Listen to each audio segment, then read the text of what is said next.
Ashamaa harka fuudhee hordoftoota koo akkam jirtu nagaa keessanii isiniin jedha anis nagaa kooti isinis immoo kan nagaa keessan abdiin qaba qophiin bashannana akkumatti kuufeetti jira har'as immoo viidiyoo gabaabduu tokko qabadhee isiniif dhufeera itti bashannanaa isiniin jedha warroonni carraa kanan arganne viidiyoo kanatti bashannana warroonni carraa argattan immoo akkuma kiyya kana viidiyoo nuuf ergaa isiniin jedha waan laallee itti boorru waan agaruu baay'ee tokko natti bareeda laalatti itti bobbooraa itti bobbashannanaan isiniin jedha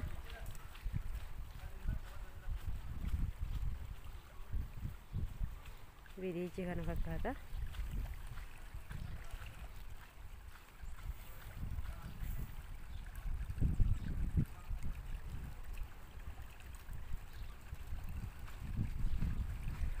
warri maatii kotaatanii guddaa galatoomaa warroonni hanga ammaa afaan ta'aa jirtan afaan hordofaa jirtan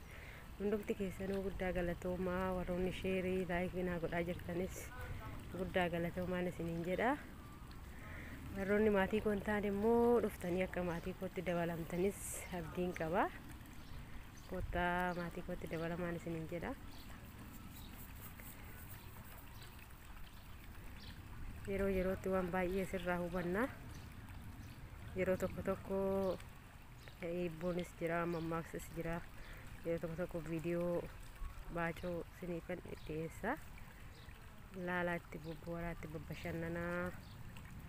gaafii gaafatamtan deddeebisaan isiniin jedha.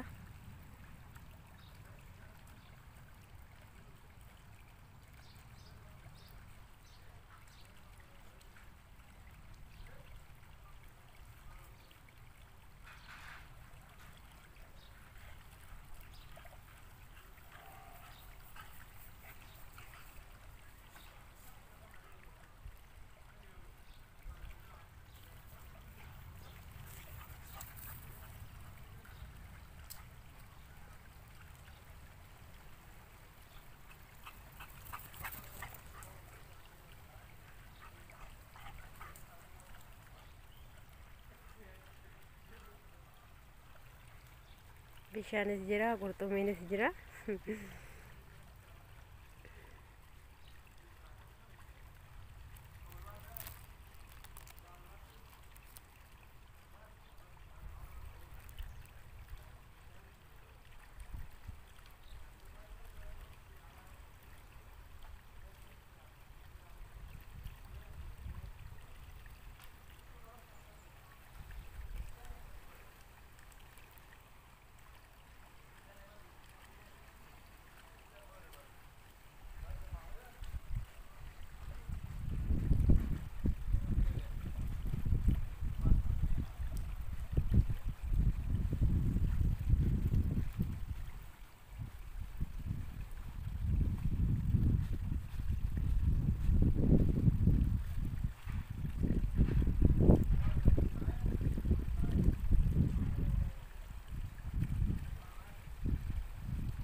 kana fakkaata viidiyoon kiyya har'aa hanga immoo viidiyoo biraatiinis walitti deebinutti nagaan naaf tura